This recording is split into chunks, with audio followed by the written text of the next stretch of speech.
Good afternoon. Can you hear me? Yes? Thank you for coming out on Saturday. I realize this is a day of rest, so I appreciate your presence. What I'm going to try to do in this lecture is tell you that one of your most cherished beliefs, something that is so strongly held by you that it's almost part of your mind, is wrong, and it's an illusion.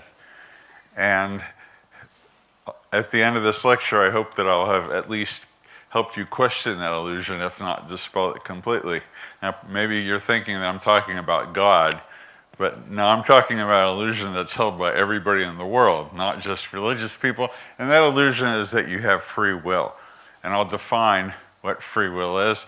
The question is, Samuel Johnson, back in the 18th century, was the first person to express this dichotomy, that what we know about how the mind works tells us that we don't have free will, but our experience is that we do.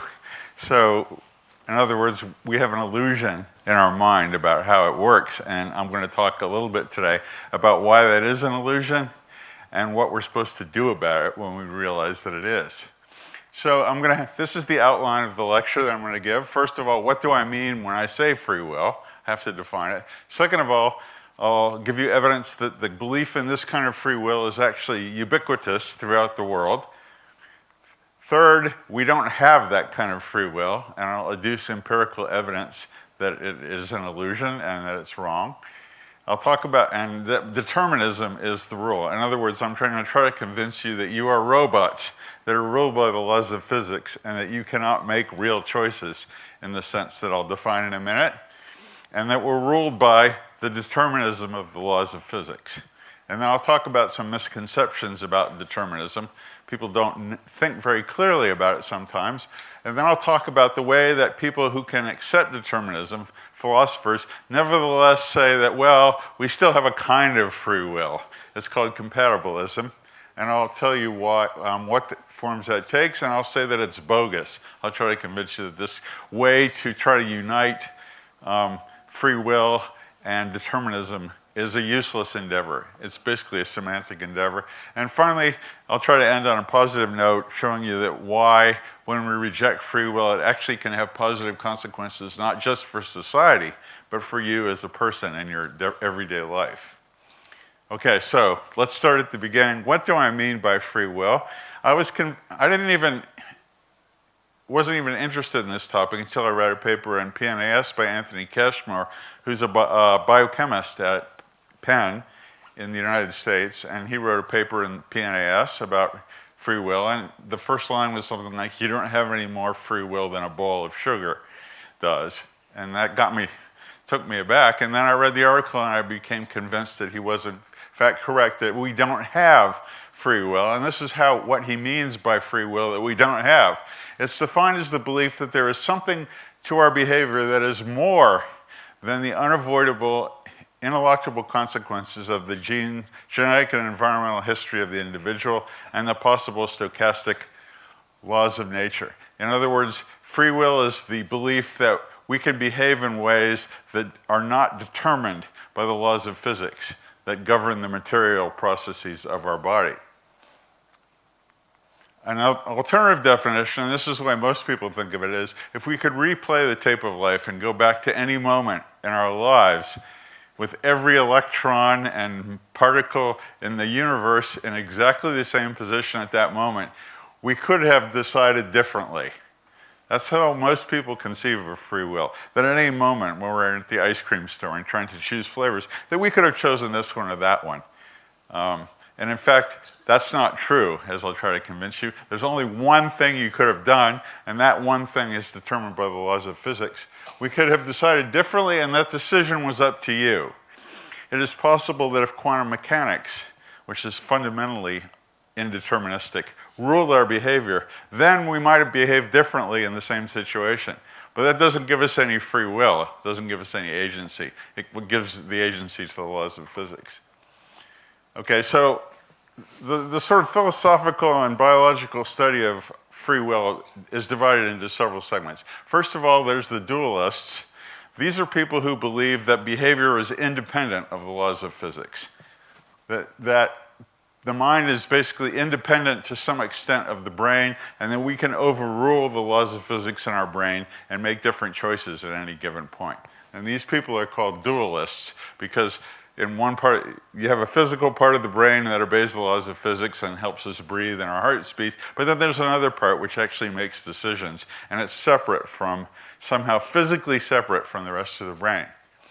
And then there's the determinists, which include people like me, that every part of our brain and behavior is ruled by the laws of physics, either the deterministic laws of physics or perhaps some quantum indeterminacy. And this is the science, this is the area that science buttresses. There's no evidence for any kind of dualism in our brain, that we have some part of the brain that's physically independent of the rest of the workings of our brain. The evidence is our brain is an integrated system that obeys the laws of physics that are instantiated in behavior.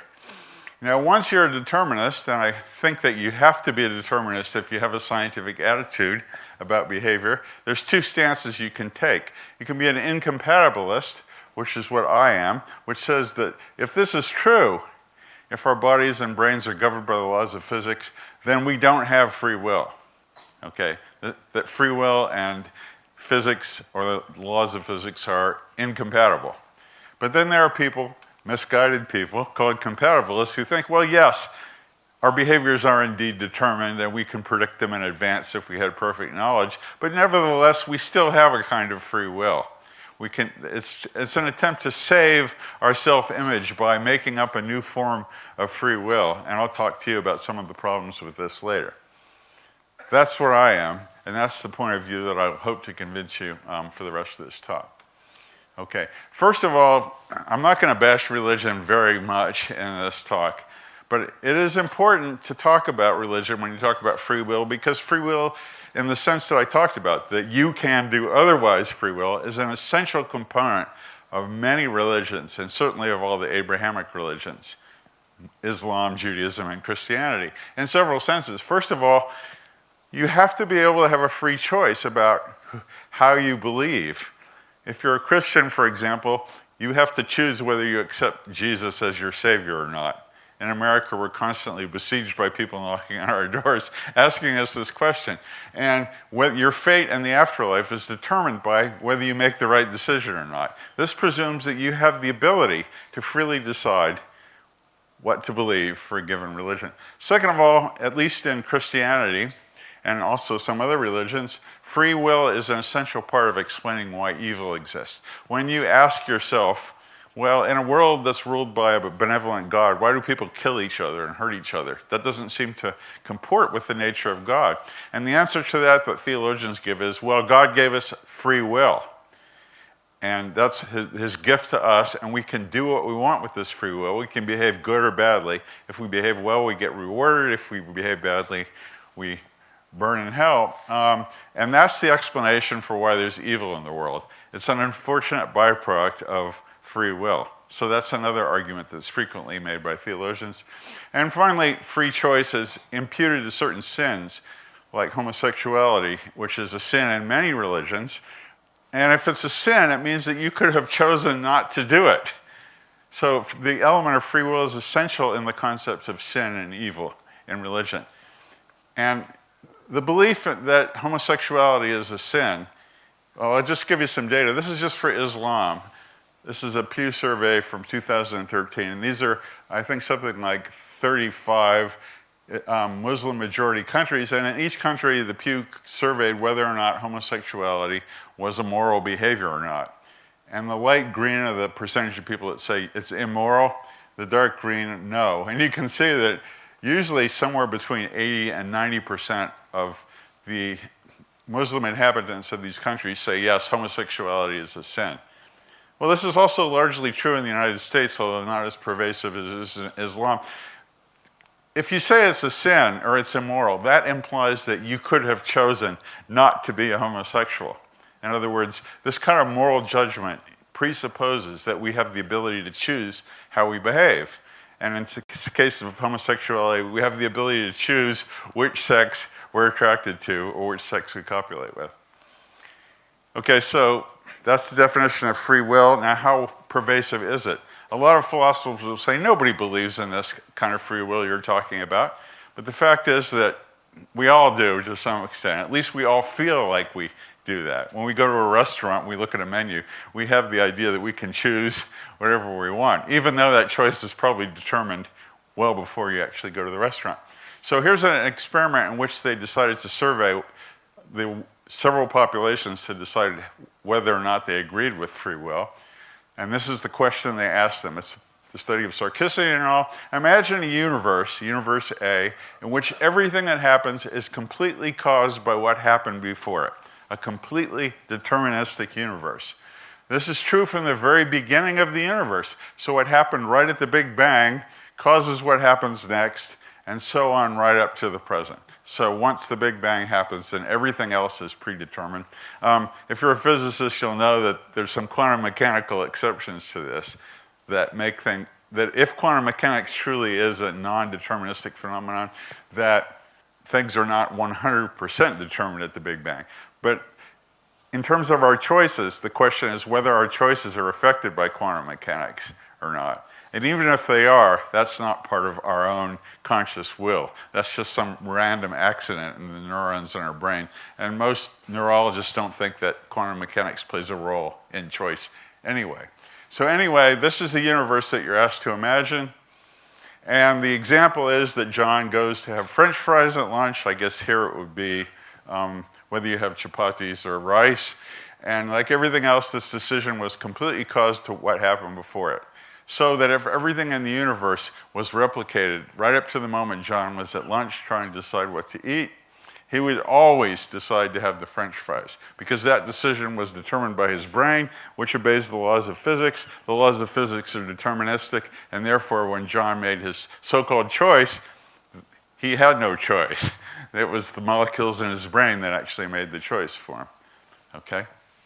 So this is, people are giving a choice between the two kinds of universes they accept. This is the first one, deterministic universe, and then here's the second universe, universe B, which is one that has libertarian free will. So imagine another universe in which the same thing happens, everything is determined by what happened before it, except for human decision making. So here we have the dualism, that part of our brain is immune to the laws of physics and can be manipulated to make different decisions. So for example, if you have a universe in which Mary decides to have French fries at lunch, and you rewind the universe right up to the exact point of that decision, she could have decided to have something else. And usually it's a salad, right? I mean, this is the choice you get between good foods and bad foods. So we're faced with two universes, one in which you're always going to choose the same thing because I use the word choose as lightly here because you really couldn't have a choice. And second of all, you could, even if everything was exactly in the same situation, you could have chosen something different. Those are the two choices that people are given. And then the researchers went to 4 different places in the world and they asked them, which universe do you think we live in? Universe A or Universe B? Which of the universes do you think is most like ours? The deterministic universe A or the libertarian dualistic universe B? And this is the proportion of people in 4 areas that think that we live in the libertarian indeterministic universe B: the United States, India, Hong Kong, and Colombia. And the results are pretty much the same in all 4 places. Anywhere between 60 and 85% of people think that we live in a universe in which we can make free choices, even if the situation was the same. And this is the feeling that we all have. When you go to a restaurant, you think you make a choice. I think I make a choice, but I'm trying to tell you that this is wrong. Right now, I'm just trying to tell you that this feeling that we have an agency is widespread in the world. It's not just, a fiction that philosophers can attack conveniently. So most people are libertarian dualists. Are you with me so far? And then they ask him this question, well, in universe A, the deterministic one, is it possible for a person to be fully morally responsible for their actions? Okay, if you kill somebody, are you morally responsible for that in the world in which things are determined? And there's the answers again in the 4 areas, and they're no. You can see the proportion of people that answer that question no is anywhere between about 60% and 80%. So most people feel that if we live in a universe in which everything is determined by what happened before it, that then the idea of moral responsibility is meaningless, that people are not morally responsible for their actions. Okay? And that makes sense. If we don't really have a choice to be good or bad, then how can we decide whether to behave morally or immorally? That only makes sense if what we do conforms to what society considers morally or immorally, but we ourselves don't have the choice to behave one way or another, which is what I'm trying to tell you. This does not mean, by the way, that people should not be punished for doing bad things, and I'll talk about that in a minute. My view is that we are responsible for our actions, in the sense that if I hurt somebody, that there is an identifiable human being named Jerry Coyne that hurt somebody if I punch somebody in the face or shoot them or kill them. I'm responsible. And therefore, what should we do about that? Well, I should probably be punished and put in jail, and I'll tell you why that is. But I'm not morally responsible, because the concept of moral responsibility, as most people recognize, comes along with the idea that we can choose how to behave at any minute. That is, I could have chosen to kill somebody or not kill somebody, okay? But I couldn't have. And that's what I'm trying to tell you in this lecture, that criminals, just like everybody else that has behavior, have no control, conscious control over what they do. And we have to take this into account when we decide how to deal with people that behave well or badly. So this is my view, that we are still responsible. We need to be punished or rewarded, but in different ways than we do now. Okay, so now, that's the way most people view determinism. Why am I trying to convince you? What is the evidence that this is the kind of world that we live in, world A, in which everything is determined before it? Well, first of all, it's just the laws of physics. We are material entities. We're made up of atoms and molecules, and so are our brains. And our brains have to obey the laws of physics because everything in our brain obeys the laws of physics. So even from first principles alone, we can see that determinism is the case. There's nothing that we could do to change the laws of physics that are acting in our brain. In other words, there's no dualism. There's no unit or module in our brain that's separate from the laws of physics and then can change them and therefore change our behavior. Second of all, there's lots of experiments now. These are very interesting experiments showing that decisions are made before we're conscious of having made them. In other words, our consciousness merely reflects what has already been decided in our subconscious by our brains, our meat computers, as I call them. And finally, I'll talk very briefly about other experiments that show that your sense of will and your consciousness are material phenomena and not somehow nebulistic, immaterialistic ones. So here's one. This is an experiment. I'm just going to explain in a little bit of detail, which was done just a couple of years ago, about how decisions are made before we're conscious of having made them. So what happens is that a person sits in a chair in front of a computer screen, and then these screens are flashed in front of them at the rate of 1 per second. Each screen has 4 numbers at the corners, and then in the middle, there's another number, and then a letter. And you're trained what to do before you actually do this experiment. So what happens is that at some time, you make the decision whether you want to perform an act of addition or subtraction. That's the binary decision that you get to make, whether you're going to add the numbers or subtract them. And at the point that you make that decision, you're just supposed to sit there and think, and then say, okay, I'm going to decide. At that moment where you make the decision, you remember the letter that's in the center of the screen when you make that decision. Okay, in this case, it's Z. And so let's say you decide to subtract at that point. Then you have to subtract the next 2 numbers in the middle from each other, the smaller from the larger. And remember, this goes by at once a second. So you have to have some training in order to do this experiment. But after a while, you get trained. So you get 6 in 1 second, and then 1 second later, 2. And since you've decided to subtract, the next number you come up with is 4. And when that number comes up on the screen, then you have to press the button of the 4 numbers in the corner. You press the one that corresponds to the number that reflects subtraction. So by pressing this button, you have told the experimenter what decision you made back there, which was subtraction. Okay. If you pressed 8, that button there, then you would have told the experimenter that your decision that you made back here was to add. The good thing about this experiment is it's done without any mechanical preparation at all. So you're not preparing your mind to press buttons or anything until you get to, you've finally made the decision and your decision has been rendered. Then you have one more thing to do, and that's to press the button which corresponds to the moment you made the decision. So you have to remember that you made the decision to subtract when Z was on the screen. Okay, so here we have all the information the experimenter needs. You have a rate of change. You have a moment at which you made a decision, add or subtract. Remember, this is a binary decision. It's not a complicated one. And then you have, so that by knowing this, then the experimenter knows when you made that conscious decision, and he also knows which decision you made. Okay. So you think, well, I decided to add or subtract right there. But if you actually do scans to the brains of somebody that does this experiment, you find out that you can predict what they did before they were conscious of having done it. And here's the brain scans. These are fMRIs, so they're very crude. They're not perfect predictors, but by testing people beforehand, before they do the experiment, you can tell what brain pattern is associated with deciding to add or subtract.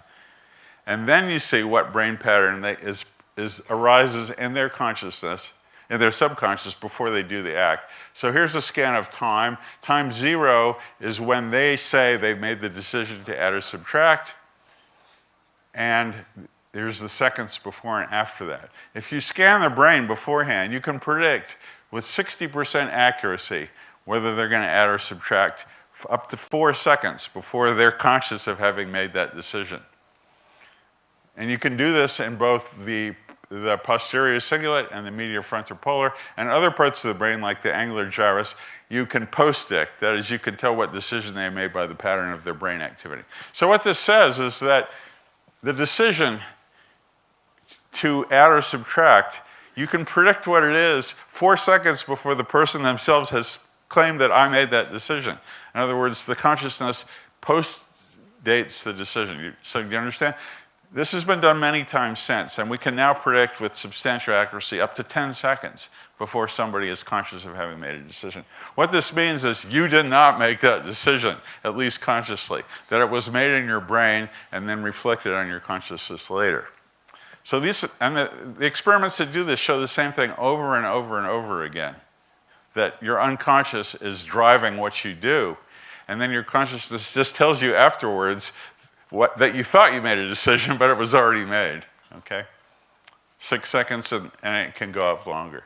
And you're all conscious of having done stuff that you did do consciously. When you drive, for example, when I drive home from work, I do it on rote. I'm at work, and I'm at home, and I have no memory whatsoever of having decided to turn the wheel or do this or that. It's all programmed in our brains. More evidence that consciousness is a physical phenomenon. There's a lot of it. For example, if you split somebody's brain, which happens by accident or sometimes in the treatment of epilepsy, their consciousness changes. So they can actually see something with their right eye, which will register in the left part of the brain, and they will not be conscious of having seen it. And yet they know it somehow in their brain. We have all these bizarre lesions and diseases in the brain that affect your consciousness and your decision-making power. We have, for example, Cotard syndrome, where patients feel that they don't even exist as entities, that they don't have a consciousness. Alien hand syndrome, where you have a hand and you don't think it belongs to you. And when it moves, you say, well, I didn't move it, so something else is moving it. We have the effect of anesthesia, that you could give people consciousness and take it away simply by giving them a drug. To me, that's almost ineluctable evidence that consciousness is a physical phenomenon. We can remove it and restore it simply by giving people chemicals in their brain. And we can produce conscious intentions, like the desire to lick your lips, by stimulating part of your brain. So if you put if you're operating on a patient and you stimulate part of their brain, it'll go like that. And you say, well, why did you do that? They'll say, because I chose to lick my lips. But if they didn't choose to lick their lips, what happens is there's a certain part of their brain you can apply electricity to that makes them do that. So your feeling that you made a decision to do something can be changed by various kinds of experiments. Do you have Ouija boards in India where people there's this thing called a Ouija board where people put their hands on a little marker and there's letters on the board, and you ask it questions and it moves around and gives you answers like, you're going to die next week, or am I going to get married? And it'll spell out yes. And people think, well, I didn't move that. I was, and yet it's clearly that they did, right? So in this case, people think that they're not making conscious decisions, but they are. In a case like this, people think they're making conscious decisions, but they're not. I mean, there are many, many experiments that have been summarized in many books where you can change people's ideas of whether or not they're agents that are deciding to do something by doing physical manipulations of the brain. So if this is all true, if our consciousness is merely a reflection of what has already happened in our brains beforehand and is determined by the laws of physics, what this means is that our sense of agency and free will is an illusion. That when we go into a restaurant, that when we decide to choose something, we could not have chosen otherwise. When a criminal decides to pull a trigger on a gun or beat somebody up, they could not have chosen to do anything. In fact, every single act of our lives, we had no choice about how to do that because it all comes from our brain, and our brain reflects our genes and our environment and what impinges on our brain. Now, there's some misconceptions about this that I want to clear up in a minute. Right here. So let's say you've accepted my proposition that you don't have free will. We're all just robots and marionettes on the strings of our genes and our environment. What does that mean? Well, when somebody realizes that, their first reaction is to reject it. A very famous physicist, Steven Weinberg, who won the Nobel Prize, and he's a determinist and an atheist. And I gave this lecture in front of him, and he said, "Do you mean to tell me that I don't really make decisions?" And I said, "Yeah, that's what I'm trying to tell you." And he says, "I don't believe it, not for a minute." Now, he's a really smart guy, and he's a physicist, and he's a determinist, but he has a feeling that's so strong that he makes choices that he simply could not accept what I was trying to tell him. And yet you have to accept it because our brains operate in a deterministic fashion. But there are some misconceptions about free will that I want to clear up. First of all, belief in determinism makes you apathetic.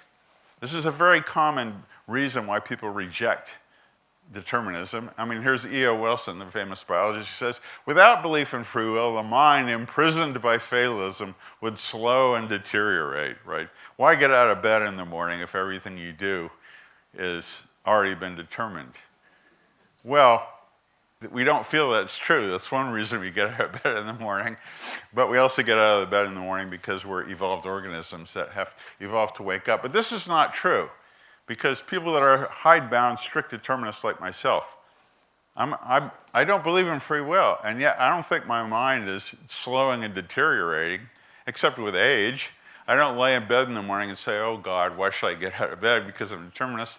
We have a feeling that we are actors in our lives, and this is what motivates it. So this idea that if people don't believe in free will, they're going to start becoming fatalists is wrong. It's like the idea that without God, societies cannot function well. It's just not borne out by the evidence. Belief in determinism makes you cheat and act badly. Why not? I mean, if you don't bear the consequences, if there's no moral responsibility, why would you behave morally in any way? And Dan Dennett, he's a compatibilist, so he's a determinist, but he believes in a form of free will. He's one of the prime exponents of this theory. It says that he and Erasmus share the doctrine that free will is an illusion, that doctrine, the belief that free will is an illusion, which is what I'm trying to tell you in this lecture, is likely to have profoundly unfortunate social consequences if not rebutted forcefully. This is one reason why people oppose free will, not just that it causes malaise and fatalism, but because it causes bad things to happen in society, because a society full of determinists is going to be a society of criminals. Well, that's wrong too. I don't believe that for a minute. I know a lot of people who are determinists, me and Robert Sapolsky, for example, and we're not criminals. I've never been arrested. Maybe once in my life, but that was for picketing the South African embassy during apartheid. So that was a good act, not a bad one. So, belief in determinism absolves us of responsibility. That's another Dan Dennett claim. If nobody is responsible, then not only should the prisons be empty, but no contract is valid, mortgages are abolished. You cannot preserve law and order without a concept of responsibility. Well, this is wrong too, because as I said, you can be responsible, but you don't have to be morally responsible. You can have a concept of responsibility that is meaningful in our society and will help society remain smoothly. We can hold people to account for things that they did. For one thing, if somebody does bad stuff, they're likely to do it again. And so we have to worry about that, and we have to do something about that as society. We don't let people off scot-free for their bad actions for 3 reasons that I'll talk to you. Determinism means that everything is predictable, which is pretty much true. But it doesn't seem that way. We don't know what's going to happen tomorrow. My claim is that this is not due to the fact that determinism is wrong, but that we don't have enough knowledge of how the world works or how atoms interact to be able to predict what happens. With the exception of quantum mechanics, yes, everything is predictable. Certainly on the macro level, when you play a game of pool, every shot is in principle predictable. It's just that we will always lack the knowledge to be able to make these kinds of predictions. Okay? So you can be surprised at stuff because we have imperfect knowledge. Determinism doesn't take into account quantum mechanics, which is fundamentally, at least to most people's conception, indeterministic.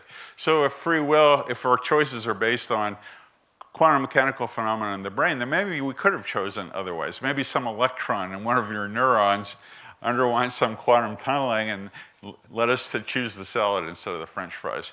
Well, that's possible, although physicists tell me that on the level of neuronal activity, this is unlikely. But that still doesn't give you free will. All it does is it means you could have made a different decision, but it wasn't up to you as an actor to do that because you don't control the movement of electrons in your brain. So this doesn't save free will, even if there is quantum mechanics. It just means that your consciousness, that decisions can be different, but it's not due to anything that you're responsible for. This is one of the biggest misconceptions about free will. If everything is determined, you cannot change somebody's mind, okay? Well, the answer to that is simple. You take a dog, a nice friendly dog, and it comes up to you to be petted, then you kick it, right? And then every time that dog does that, you kick it again. Well, what's going to happen? After a while, the dog is going to stop coming up to you, and it's going to become afraid of you, even though its behavior is deterministic. Why is this? Because our brains are programmable. We have in our heads evolved brains that can take in signals from the environment and use those signals through a computational process to behave adaptively. And in a way, adaptively, I mean to facilitate the spread of our genes. That dog, by becoming scared, is simply acting on its own computer program that if you associate a human being with pain, you're going to avoid that human being in the future. The dog didn't make a conscious decision to do that. It's just reacting to a program that it has in its brain.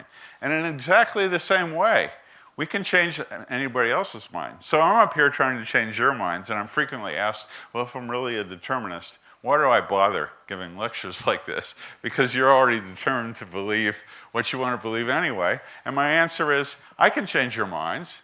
Everybody knows that changing your minds involves changing people's environments by giving them new information that goes into their brain and rewires their computer programs. And that can affect how they behave in the future. Now, this leads to a sort of maddening eternal regress, because the fact that I'm up here trying to convince you that free will is an illusion is itself determined by me.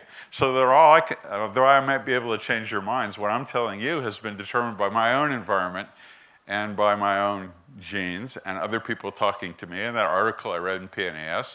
But that article I read in PNAS was also determined to be written by Anthony Cashmore. And so it all goes back to the Big Bang and this sort of eternal regress of causes. But what I do want to say is you can change people's minds.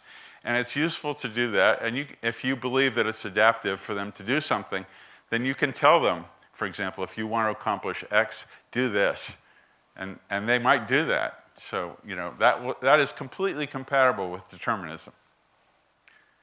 I mean, here's David, a reader of my website, who wrote me and said, there's no point trying to fix society when things are simply fated to happen. Okay? It's an insane argument to say that we can fix society, and how can punishment be a deterrent? And he's just dead wrong about this. He doesn't understand that computers can be rewired and changed by what happens to their environment, and we can affect people's behavior by what we tell them. And finally, this is the worst of the all arguments, and it's frequently made by religious people like Paul Davies, who's a physicist in Arizona. Even if the world is determinist and free will is an illusion, it may be a fiction worth maintaining. Now, this is a horrible thing to tell people, because it tells them that even though what's true scientifically, even though something is true scientifically, let's pretend that it's not true, because there's severe problems with accepting it's true.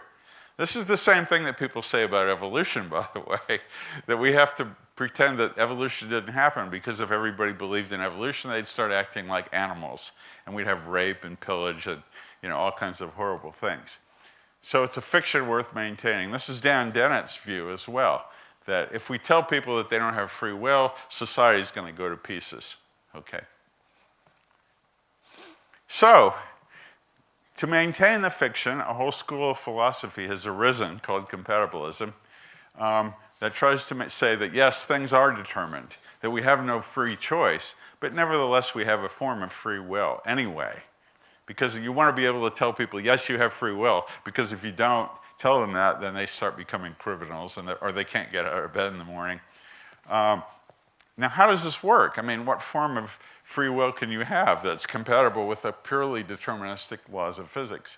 Well, first of all, you have free will if you don't make your decision under completely coercive circumstances. So if somebody puts a gun to your head and says, give me your wallet, you give them your wallet, right? And that's coercive. And people say, well, I didn't have free will. I had to give them my wallet. What I'm trying to say is that there's nothing different from somebody holding a gun to your head and telling you to do something than from your neurons, which hold little guns to your brain and force you to do things that, everything that you do. Sam Harris expressed this in his book, Free Will. There isn't materially anything more coercive about giving money at gunpoint than drinking milk when you're thirsty. Both of these are reflecting of the laws of physics that are acting on your brain. They're both equally coercive. We just think of this as more coercive because we don't understand how our brain works and how it mandates what we do. Number two, so that's not a good form of free will. Our complicated brains have evolved to take in a lot of information. This is Dan Dennett's view of what free will is, that we have free will because we have to absorb a lot of information before we just make a so-called decision. And this is not a form of free will either, because all it means is that we have a very complicated computer inside of our head because we're highly evolved cerebrally.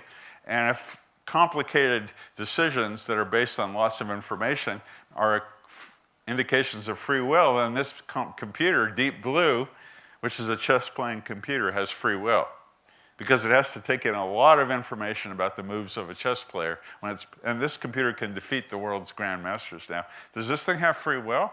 Because it has to take in a lot of information and make complicated decisions? No, it doesn't. No more than our brain does the same thing in an infinitely more complex and hard to understand matter. Free will is the view of the circumstances have been different. You could have made a different decision and acted on it.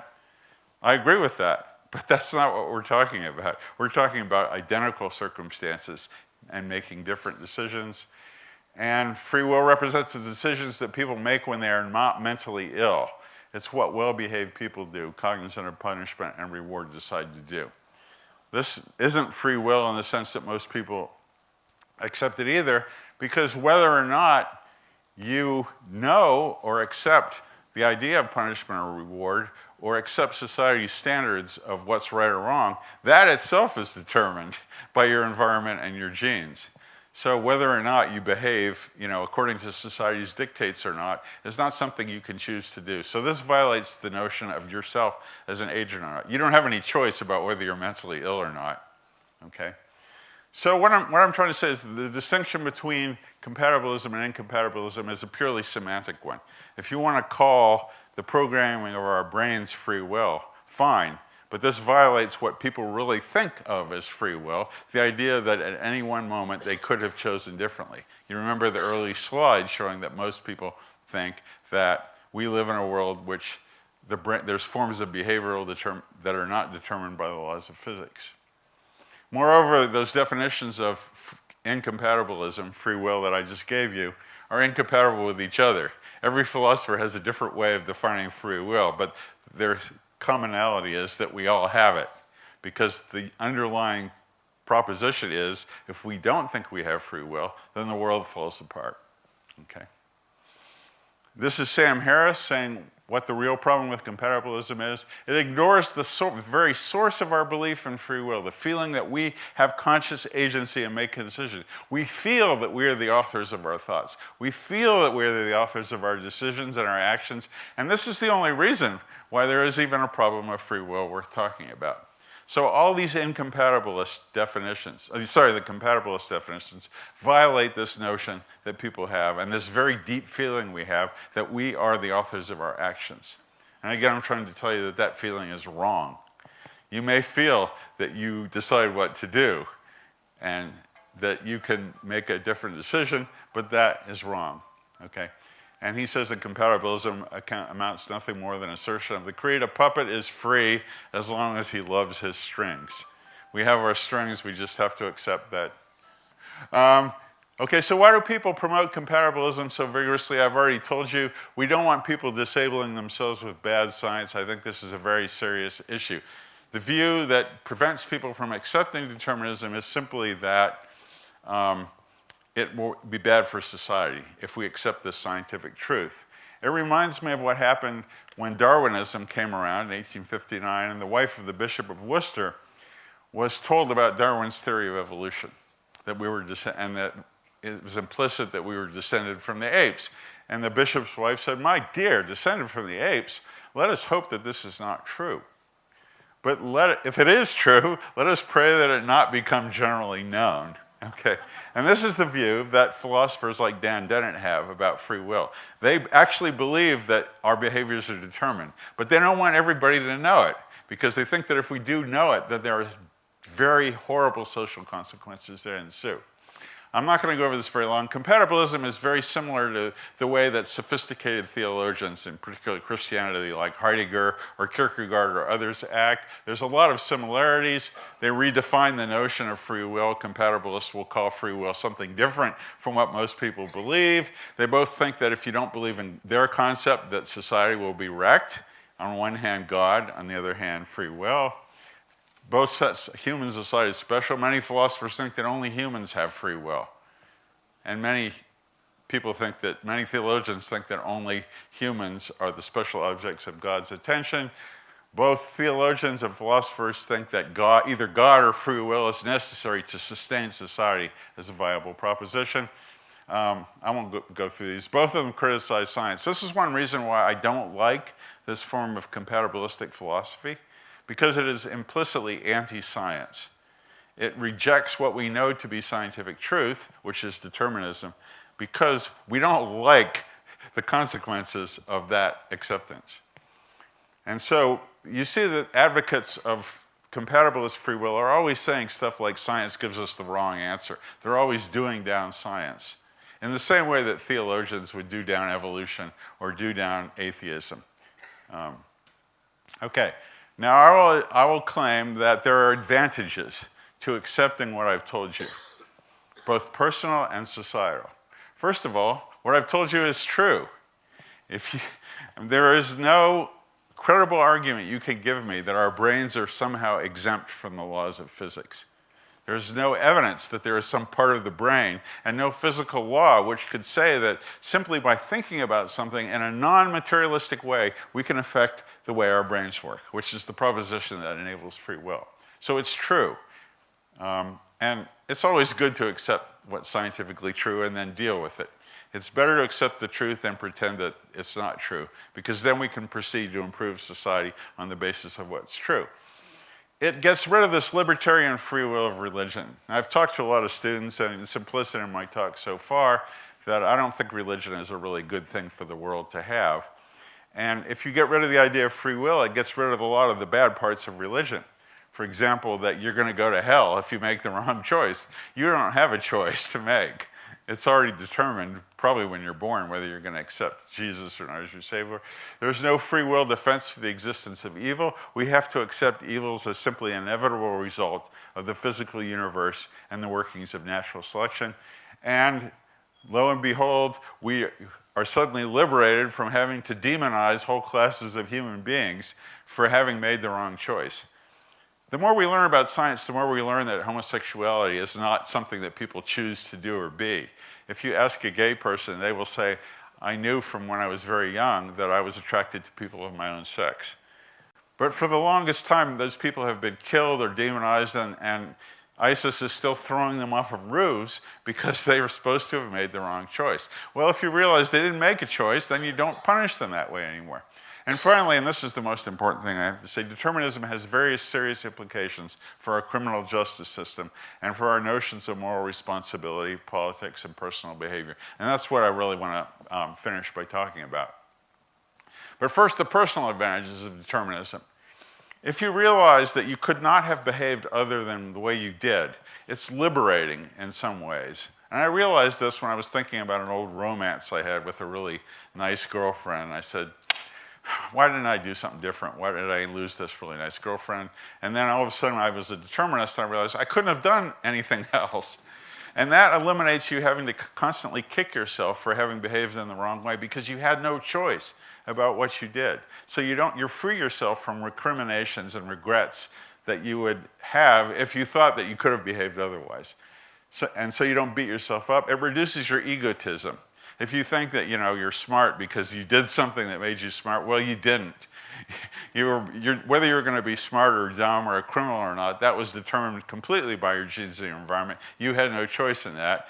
And so if you're famous and head of an institute or a Nobel laureate, it takes some of the wind out of your sails, as it should, because you're not responsible for being either a very good person or a very bad person, because you don't choose that. It makes you more compassionate towards other people. I wonder if, in America we have the view amongst many rich people that the poor people simply made the wrong choice. That poor people are poor simply not because they were born to be poor or their genes or their environment made them to be poor, but they simply didn't work hard enough, or they didn't go to the right school, or they made some bad decision that wound up making them poor. Well, that's not the way it works. They're poor because they were determined to be poor from before they were born. And when you realize that, then it gains you a certain amount of sympathy towards these people. You cannot blame them for their own fate anymore, just like you can't blame anybody for their own fate. It gives you a greater feeling of unanimity with humanity. This is at least my personal reaction to being a determinist. So this doesn't turn you into a criminal or somebody with malaise. It has these salubrious results. But the most important thing is crime and punishment.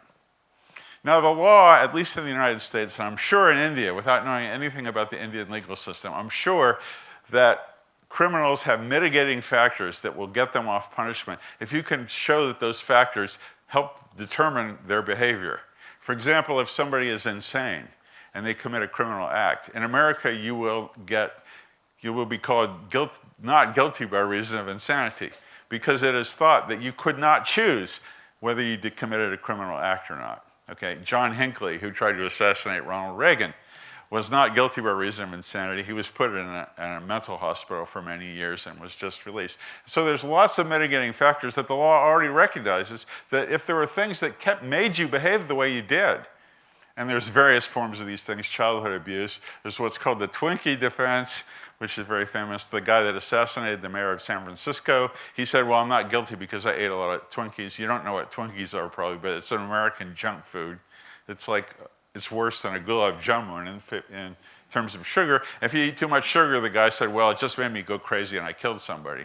And so, the law didn't recognize that, but it does recognize these other forms of incapacitation, which means that if the law recognizes that there were factors that made you behave the way you did and that you couldn't have behaved otherwise, then you get treated differently. Well, I will maintain that we're all like that.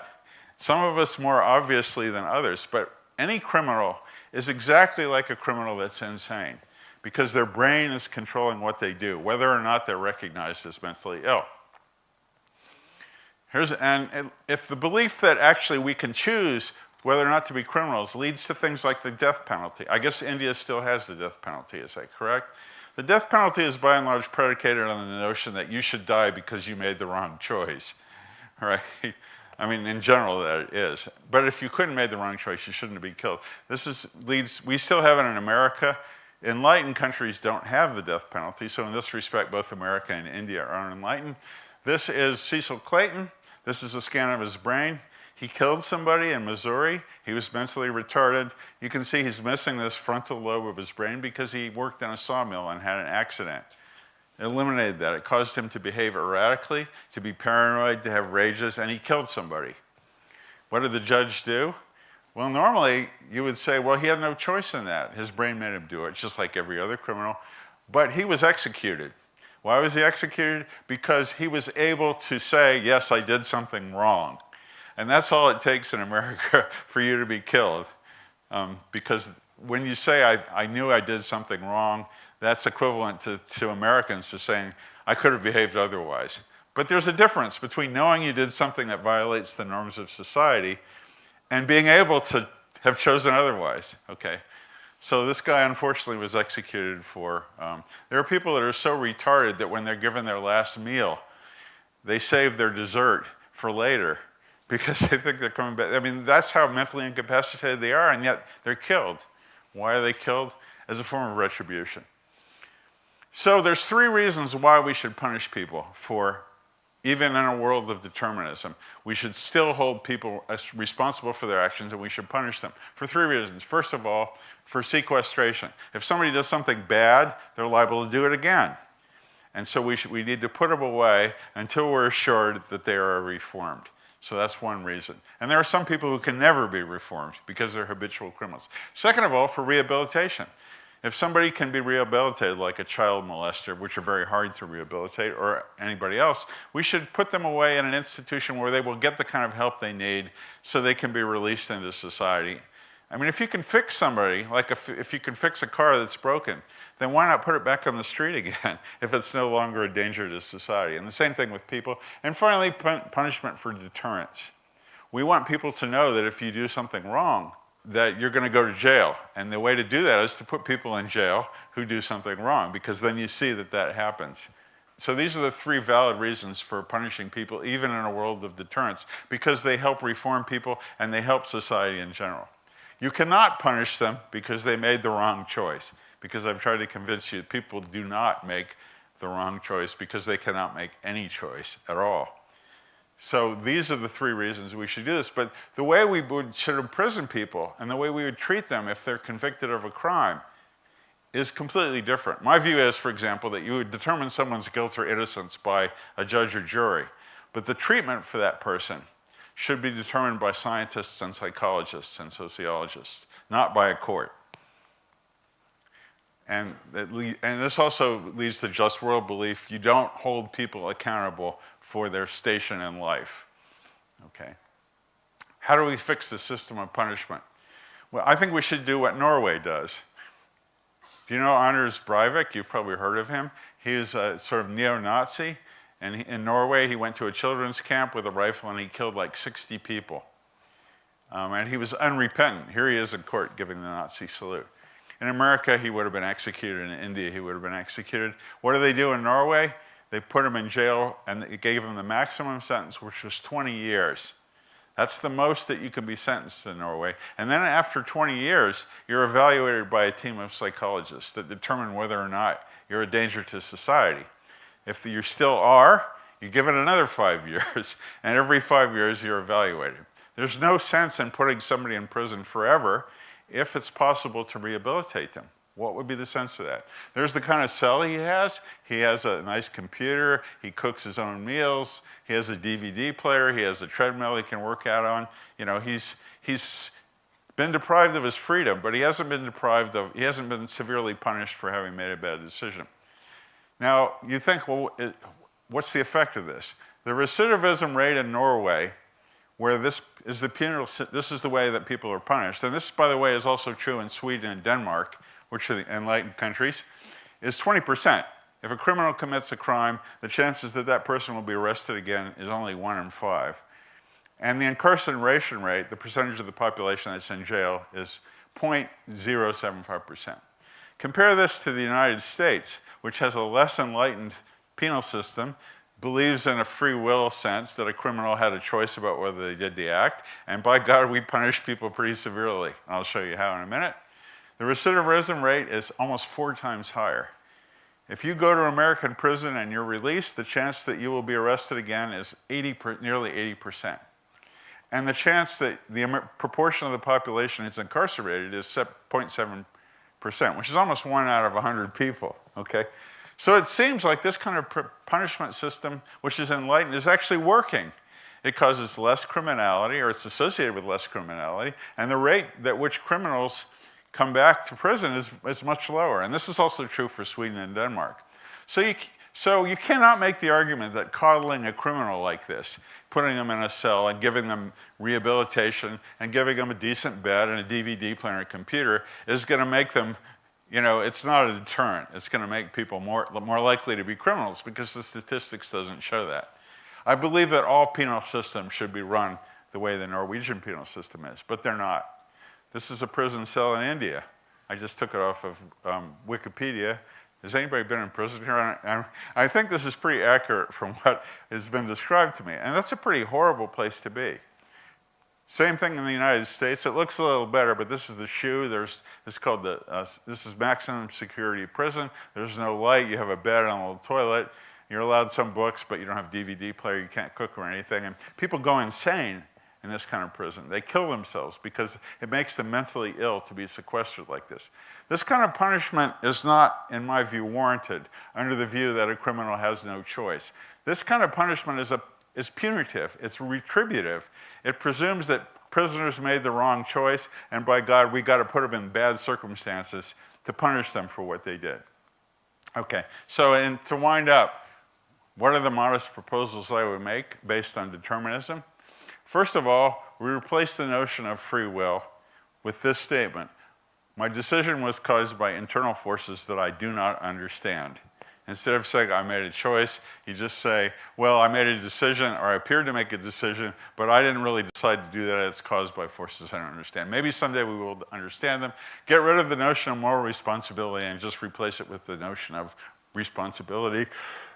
That will lead to the reform of the penal system. And finally, this view of determinism leads some really interesting questions that can be investigated by both philosophers and biologists. First of all, once we accept that determinism is true, and I hope you agree with me now, you're not going to agree with me right now. You're going to have to go home and think about this. And some people think about it a long time, and some people never come around to the view. I think they're wrong, but this is something that I'm not going to convince you of in an hour.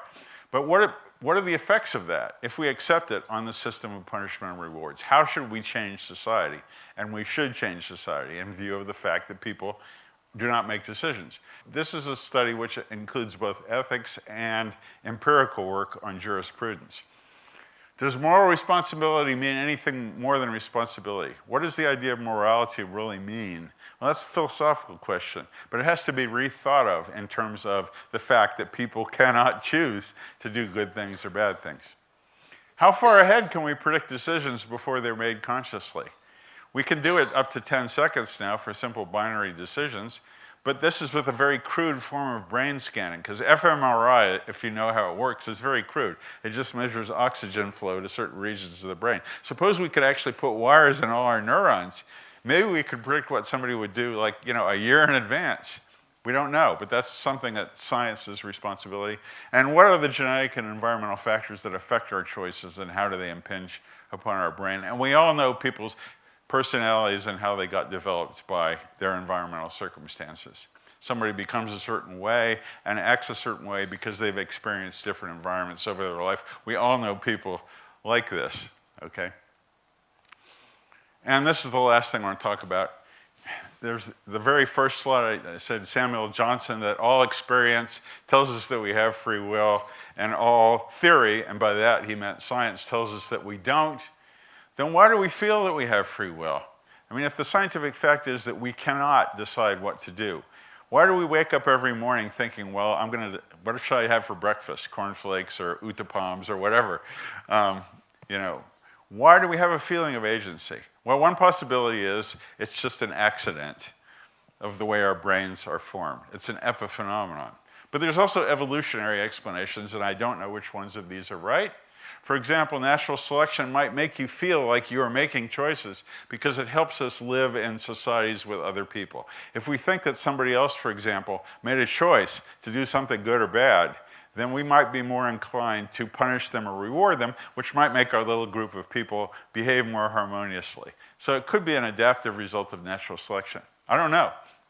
Second of all, it could be, these things are not mutually exclusive, it could tell our brains whether we're doing something that came out of our own brain or something that happens to us. For example, suppose my arm starts shaking like this.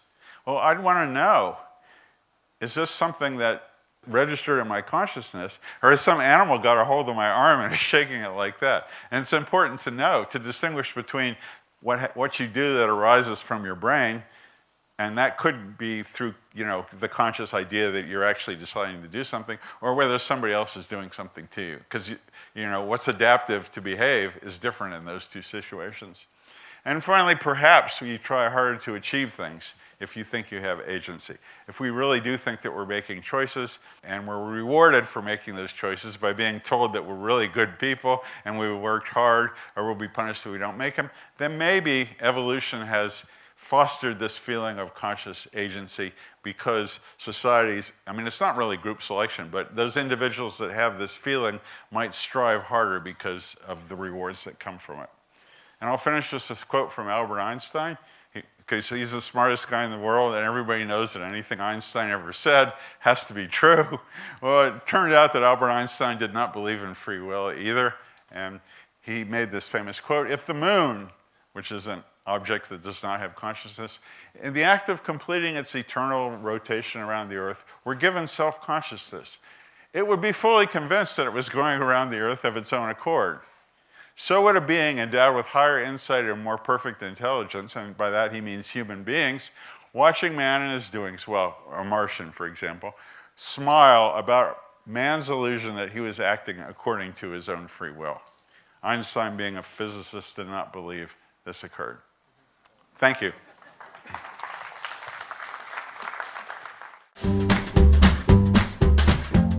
Thanks, Jerry, for a wonderful talk again. Open to questions. When you talk about trying to explain determinism to people, it's a bit more helpful to think of humans or life in general as just not any special kind of matter, like just a bunch of atoms and molecules which run on very precise reactions. So it's more helpful to think of it that way, and people will understand it better if you explain it that way, because then they can see where quantum mechanics comes in. Well, yeah, I agree with you partly and partly I don't. Remember when I said it has to be true? The first reason why determinism is true is because it has to be true because of the laws of physics. Because we are machines that are made out of meat. We are not the same thing as rocks, though, because we do have consciousness and we are alive, and that's somehow different from the way rocks are. Rocks don't even make the appearance of choices unless, for example, they choose to roll downhill or something like that. But believe me, telling somebody that you're just like a car made out of meat, and therefore you have to believe what I'm telling you, is not a really effective way of turning them into determinists very quickly, because people don't like to think of themselves that way.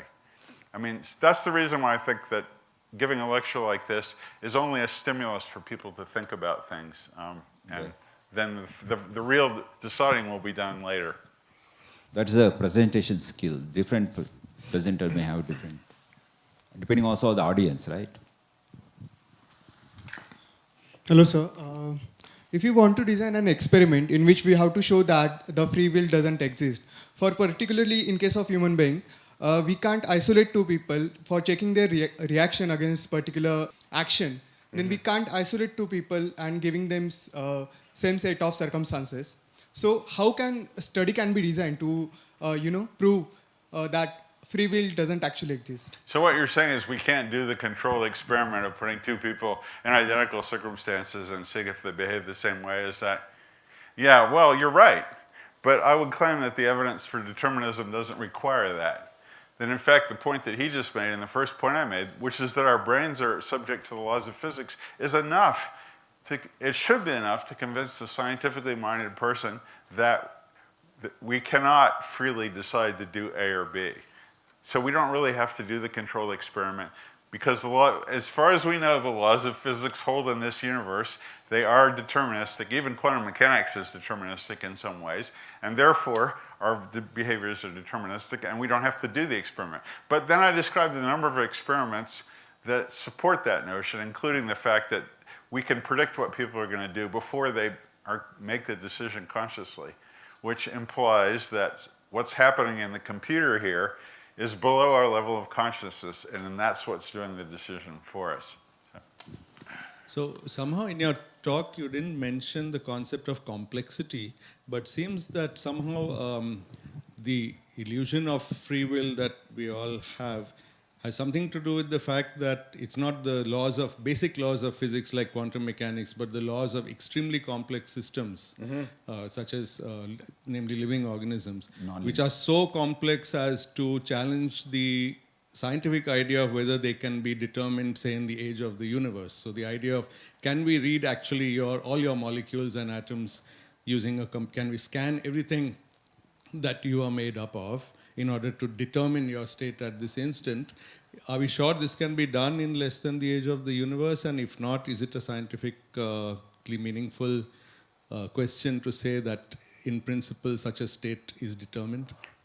Yeah, is there a question? Or that's a comment rather than a question. It's mostly a comment, Okay. but I think it raises the question that, because you several times said the laws of physics tell us Yes. this.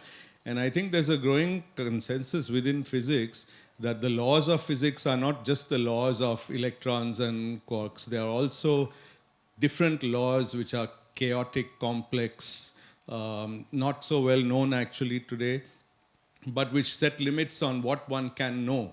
Yeah, but there's my comment on that, and it's a good comment, is that the laws of complex systems still break down to accepting the laws of physics. So, for example, chaos theory, in which a very small perturbation causes an unpredictable result, is nevertheless purely deterministic. Okay, that if we absolutely knew the initial state of that with infinite precision, then we could predict what happens. So I think your comment is actually conflating predictability with determinism. So that determinism holds, but we don't know enough, and we'll never know enough to be able to predict it. That doesn't mean that we have free will, however. But I'm not aware of any sort of complex system physics that is not deterministic at bottom. That if we had perfect knowledge of how things work, that we would be able to predict. The question lies in the meaning of perfect knowledge. Yeah, well, that's where quantum indeterminacy comes in. I'm told by Sean Carroll, who's a friend of mine, a physicist, that we basically understand enough about what happens on the macro level in our world to say that determinism really is true. But for physics, I'm not a physicist, so I just take people's words for it. But people always raise the chaos theory, which is also biological as well as physical, and saying, well, see, you can't predict what's going to happen. But chaos theory is completely deterministic. If you start at the exact same starting point, you always wind up with the same result. Yeah. So you said that people don't have any choice over their actions. Now, I'd Yeah. be very interested to know your opinion about the mass shootings that take place in America. Mass shootings take place. We Yeah. recently saw in Las Vegas the deadliest mass shooting in American history. Correct. So we have seen this regularly in the past few years. So do you mean to say that the people who do this, you shoot people indiscriminately, they don't have any choice? They just just take a gun because they have guns easily available, and they just shoot people.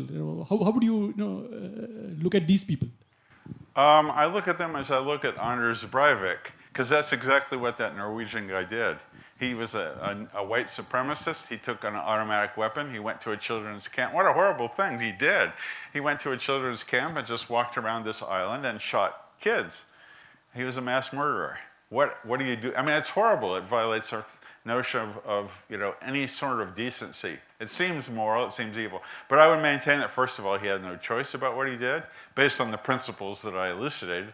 But then he still needs to be punished, because a guy like that is going to do it again if you let him out on the streets. So how do you punish somebody like Anders Breivik? I showed you how Norway punished him. They put him in a decent cell, but they put him there for at least 20 years. He gets rehabilitation.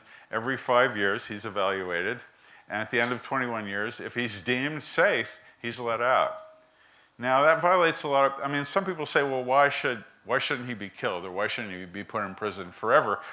Well, first of all, it doesn't seem to be a deterrent. We know in America that the capital punishment and life without parole is not a deterrent. So you can't say, well, he needs to be an example for everybody else, because that doesn't work, and it's also much more expensive to kill somebody or keep them in jail without parole than it is to rehabilitate them. And second of all, if he can be rehabilitated, if somebody that does a mass shooting can be made into a human being that would never do that again, why shouldn't you let them go? The only reason to keep him in prison is if you have some kind of retributive view that he deserves to be there forever because of what he did. And that, to me, that makes no sense, because I think he could make a contribution to society if he was fully rehabilitated that he could not make when he was in prison. So I don't think, I mean, look, we need to think that these things are horrible, because they are horrible. Think of all the grieving families and the deaths that occurred because of him. But we can't let that dominate our brain to the extent that we start executing people or putting people in jails that are so horrible because we feel that they deserve that because they could have done otherwise. They could not have done otherwise. We need to think of people like criminals as if they were broken machines. And we need to either repair them, or if we can't repair them, we need to treat them as humanely as we can and not allow them to go insane in a prison like they do in the United States. I think it's a fun point. Maybe you may not have noticed this. He kept using the word environment, right? In an environment of hatred, you actually see more such kind of things. So your determinism doesn't mean that it's only genes. He kept on saying environment. I think I have one question, because just now he said environment will be different, but what about the genes?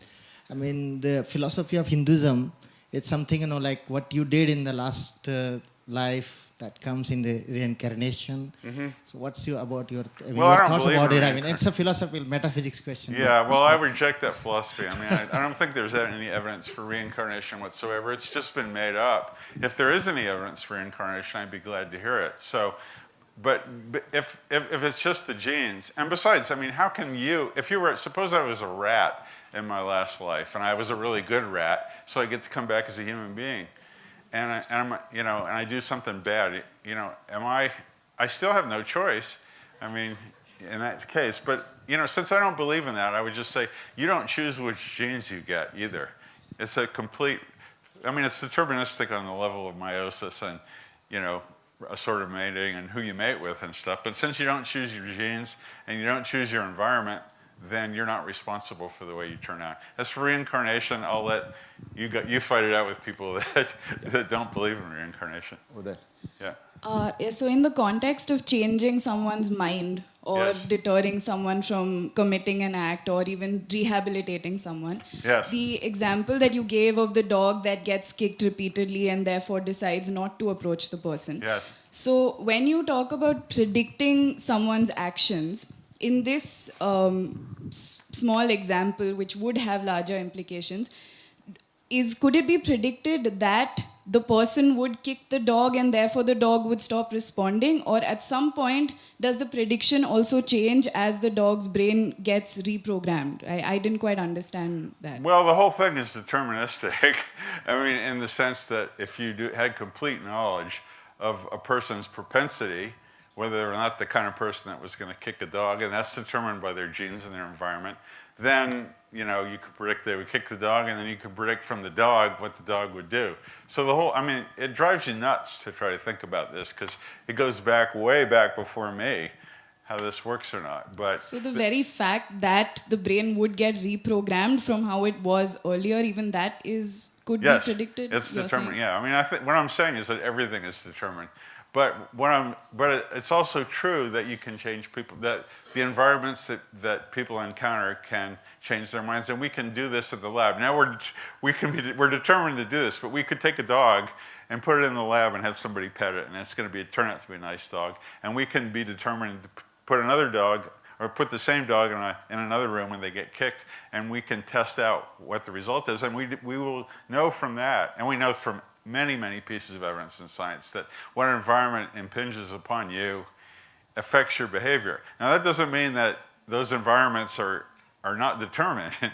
I mean, I could be determined to do this experiment with the dog, but it does show that the environment does change the way we behave. And that's all I'm trying to say. That because some people that don't like determinism say that it means that everything is fated to happen no matter what environment somebody encounters. But you know, when you start thinking about, well, am I determined to kick a dog, and what made me determined to kick a dog? Were my parents mean to me? And then why were my parents mean to me? Were their parents mean to them? I mean, it goes all the way back to the Big Bang, and you could drive yourself nuts thinking about that. I am a determinist, but I feel like I make decisions. I don't think it's possible for a human being to completely lose their sense of agency. I think it's so strongly ingrained in our brains that it's impossible to get rid of it. But nevertheless, I think on a scientific basis, we have to reject it on an intellectual basis. We don't have to start behaving like we're robots all the time, but there are certain fixes we could do in the criminal justice system. And whether or not these happen is determined, right? And maybe it's determined by you guys that will do this kind of stuff, and I was determined to tell you that, to change your mind. So it's a big regress. So. Thank you. Yeah, I have two questions. One is a continuation of this. Isn't it very contradictory? It's very difficult to believe that everything is predetermined, and yet we can influence something which is going to happen by changing the environment. So these two sentences in the same context, it's very difficult to understand. Either it is predetermined and it cannot be changed no matter what. Correct. So just let it happen, whatever is happening. So, well, you don't let it, I mean, you know... Because, I mean, it's Yeah. like you accept that it is determined and leave it. Why but try to change, or why do anything at all? Why take any conscious decision? Because you may take some decision based on whatever has been determined, and things will go on. So the process of growth or thought is something very... I think I understood the question. I think what she's trying to maybe you have to give a very scientific clarification. What she's trying to say is, when you say determined, it's a mechanism of determination of a decision which is dependent on genes and environment. So when he said, what is to be changed, it's the environment, because genes you cannot change it because you're already born. Environment you can change, so accordingly you can change the decision. Yeah, you can change the environment. I mean, Once you know the process of determined, then you can change it. Yeah, I mean, Shoshi's right. The shorter answer I give is that we can change the environment, but we're determined to change the environment. If I want to do that experiment with the dog, well, that would have been done in advance, so there's no contradiction there at all. You can show by a scientific experiment that changing an environment will change people's behaviors and decisions, but the way you show that and the experiments you do to do that, and the Sarkisian experiment, those were determined in advance by the genes and the environment of those investigators. So I don't think there's a contradiction there. That's my view at any rate. So. In 1995, Stephen Jay Gould reissued his book, The Mismeasure of Man, as a rejoinder to Marianne Herrnstein's book, The Bell Curve, which was largely deterministic in its terms of how you're treating populations, right? In that book, he spoke about Cesare Lombardo's physiognomy chart, where you actually look at how you can tell who pickpockets are going to be, who thieves are going to be, who murderers are going to be, a 19th century depiction, which was widely used across the 19th century in order to detect various forms of criminals. Mm-hmm. Now, that particular diagram has since largely been debunked, but listening to your talk today, it seems as though that was just a simplistic view of a larger deterministic story that we can all at some level, if we have the right material, play Lombroso's in attempting to determine what someone might do if we had perfect knowledge. Yeah. Now there's something frightening about that, but I'm curious about that. I'd like to hear your thoughts on the subject, if that were actually true. Another point you made was this whole point of quantum tunneling, where you said that a change in electron might make you do something else. How is that then distinguishable from a point about free will. All you can say is, yeah, an electron There did was a something. different Yeah, but decision, how yeah. can you tell?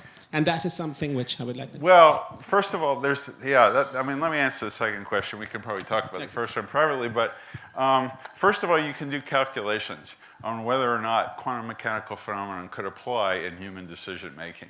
Is the fundamental indeterminacy of quantum mechanics apply on the level of brain activity? And I've been told it doesn't.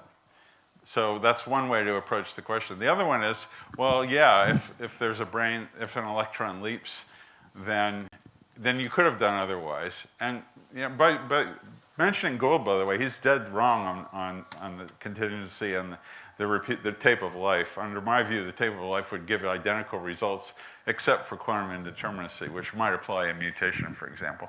But if quantum indeterminacy does change your behavior, then you could not distinguish that from free will. But I would claim on first principles alone that we don't have free will because we cannot affect the movement of electrons in our brain. There is no known mechanism whereby there's something separate from the material processes of our brain that could influence the decisions that we make. So what I would ask you in return, Mo, are you a dualist? Do you believe? No, I'm just barely responding. No, but I'm asking you now. Well, potentially, largely because I leave room for the possibilities of doubt. I don't think I'm going to be a determinist out and out, and it'll take me some time to think through your situation. For example, yes, for instance, one can also say, how do we look at the role of environment, right? The role of environment, how does environment change? Where do we put creativity in that story? How do you explain a yellow phase and a blue phase for a Picasso? Is it more about constraint based upon what you have rather than, for example, the possibility that we cannot be predators with wheels in the savannah simply because we don't have the genetic predisposition? So it's much more about constraint for me. So how would you respond to that? That would be my answer. In a world where determinism is accepted and criminals are punished in the way you said, would the punishment for all crimes be the same? Basically, No. as in everyone is put in a decent cell and released when they are believed to be socially safe. Well, the punishment for all crimes would not be the same for three reasons. First of all, if we wouldn't want to execute people for running a stop sign in their car. No, not execution, because you already said there Sorry? would be no. In a world where determinism is accepted, there would be no executions, right? Yes, there were. Okay, but I'm saying, So- well, for the three reasons that I gave you, and answer your question is no, the punishment would not be. Well, first of all, the notion of punishment is not one we should use. We should use the idea of deterrence, rehabilitation, and sequestration. And since different crimes, for example, if you're a pedophile, if you prey sexually on small children, we know from psychologists that that's very, very hard to cure. So the treatment for that would probably be very different from somebody who runs a stop sign. And society is going to function better if we treat these broken cars that are broken in different ways. So no, there's no reason that punishment should be the same for different crimes. Because rehabilitation, deterrence, and sequestration will differ depending on the nature of the crime and the person who commits the crime.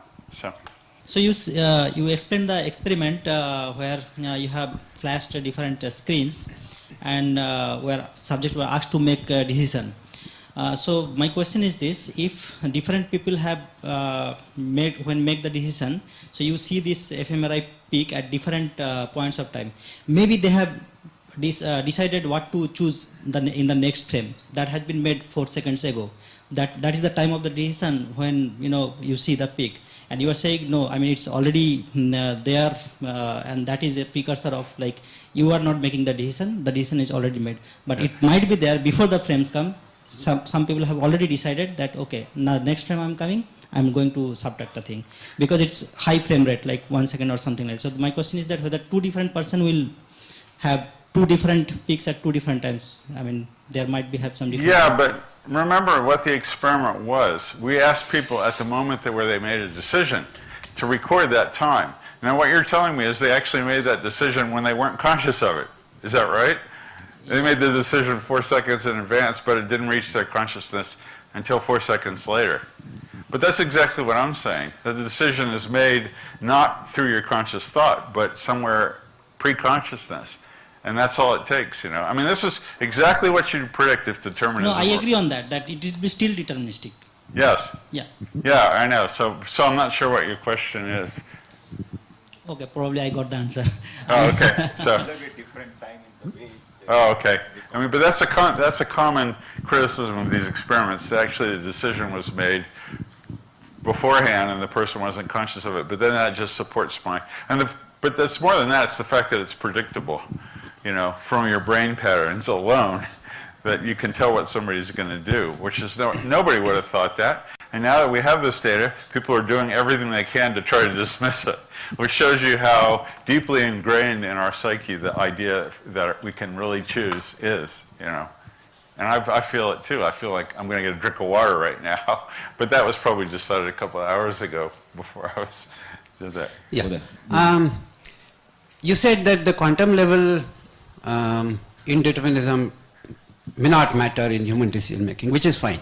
But there is a lot of stochasticity at cellular and molecular level as well. Sorry, I can't. So there is a lot of stochasticity at the molecular and cellular level as well. It doesn't have to be at the quantum level. So for example, in protein folding there is stochasticity, in chromosomal segregation there is stochasticity. That's what you say, I don't believe you. I mean, I think what you're saying is we can't predict how a protein can fold. That doesn't say that if we had perfect knowledge of all the molecules and atoms. I mean, there's only one form of pure stochasticity in nature, and that is quantum indeterminacy. The rest of it is completely predictable from classical physics, but we can't predict it. So what you call stochasticity, I would say, is just imperfect knowledge. We can't predict how a protein is going to fold, but if we had all that knowledge, we could, because that's what science tells us, how the universe works, you know.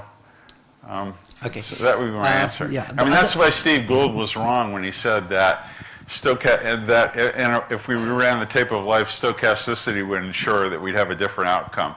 Well, there is no stochasticity in the history of life. That asteroid that hit us, 60 million years ago wasn't an accident. It was determined by the laws of physics years before that. And so the only pure stochasticity in human life, I think, is mutations, which could be, and I'm not sure about that. But anyway, did you want to expand on your question? Or? Yeah, I mean, if mutation, then there are somatic mutations as well. There are mitochondrial mutations in neurons which also change behavior.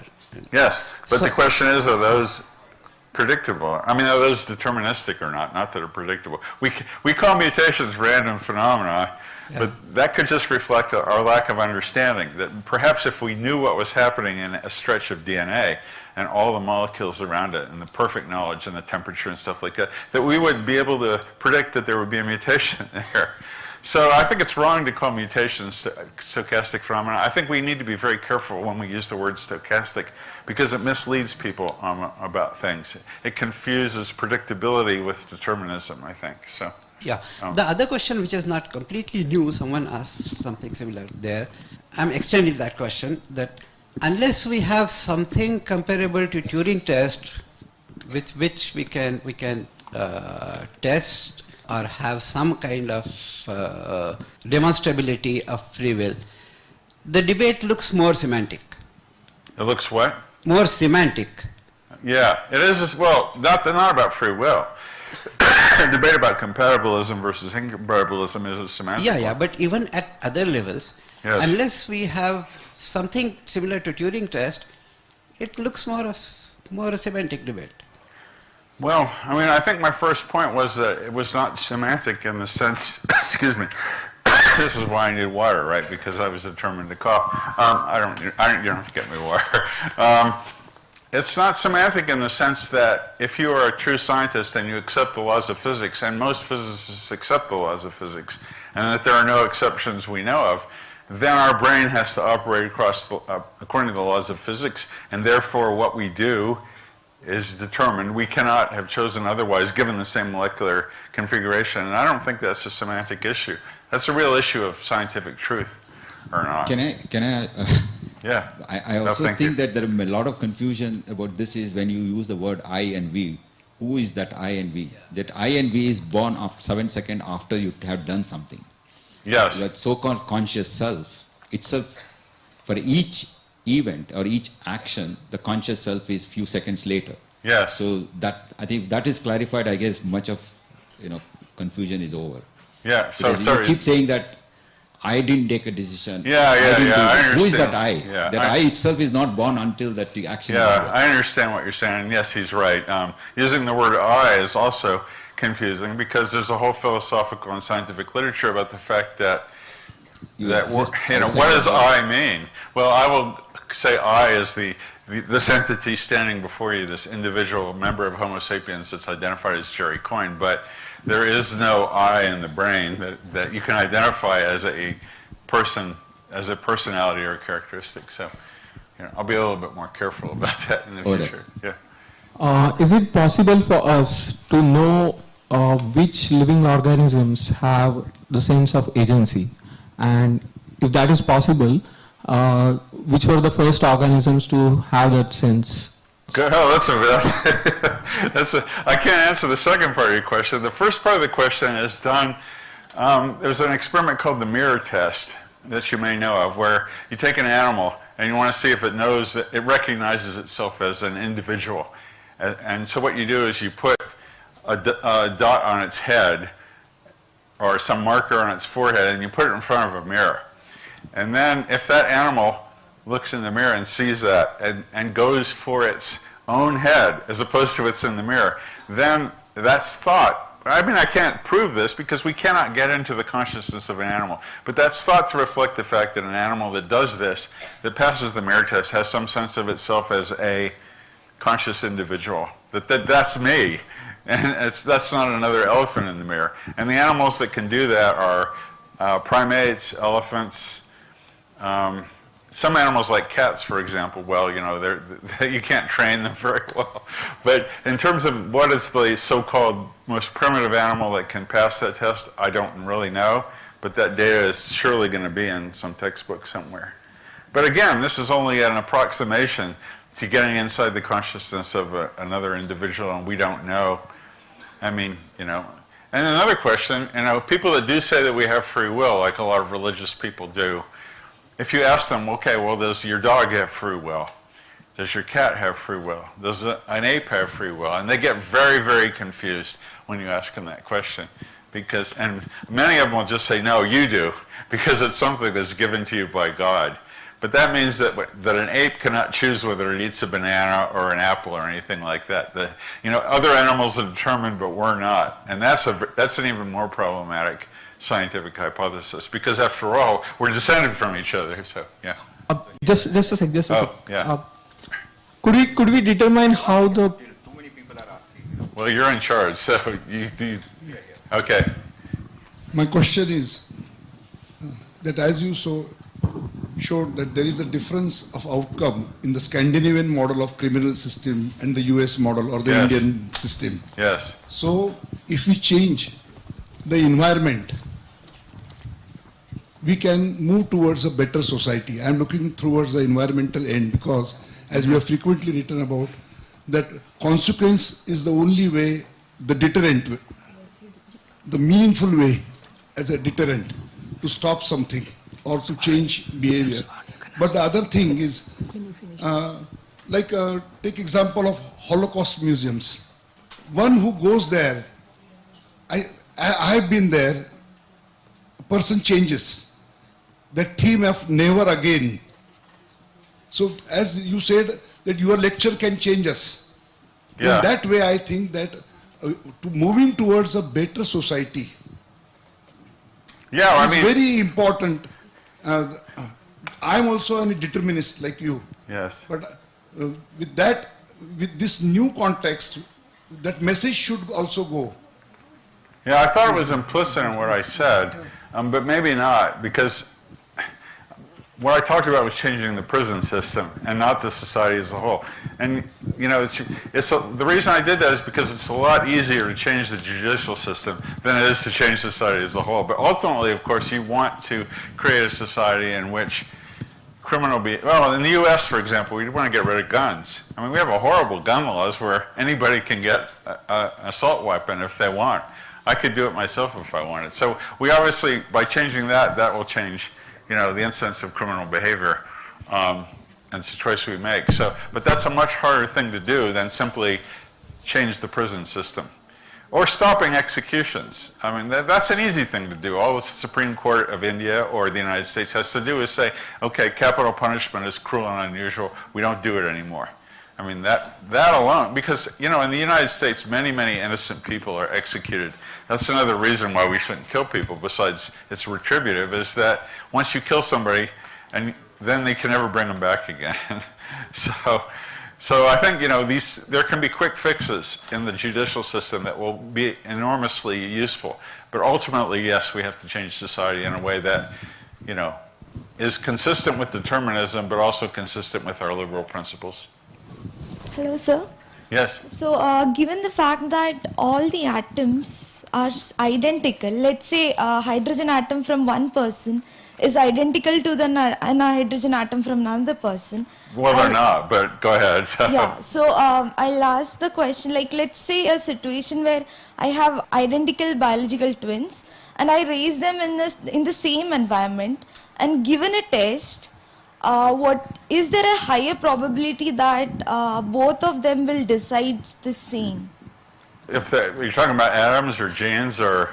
Well, genes are made of atoms, and yeah. So the answer to that is yes. And we know that because of studies on identical twins, because they have identical genes and they have identical environments. Or you can take identical twins and separate them at birth, so they have identical genes but different environments. But if you test them, they always behave much more similarly than either two random people or fraternal twins. I mean, that alone shows that genes play a large part. I mean, they'll smoke the same brand of cigarettes very often. I mean, it's amazing the similarity of these people, and it shows something about the genetic determinism of our behavior, that you can get this kind of replicability. So, I think one last question over there. Yes. That boy. I'm sorry, there are so many questions still. Oh, there always is in this talk. So. Does circadian rhythm play any role in the decisions that we make? Circadian rhythm, biological clock. Sorry, could you... Circadian rhythm, biological clocks. What about it? Do they also influence your decisions? Oh, yeah, sure they would. I mean, when you're tired, you do things differently from when you're awake. So, I mean, circadian rhythms are just part of the environment that affects your genes, and they reprogram your brain and your body as well. And so, yeah, it will affect your behavior. Everybody knows that you will behave stupidly if you're jet lagged. I mean, I've been doing it for 3 or 4 days, so I know that that's true. So there are many environmental factors that will condition our behavior. So. Yeah, I think we had to really stop this. For many people have more questions, I suppose. Thanks again, Jerry, for a wonderful talk and all the questions. And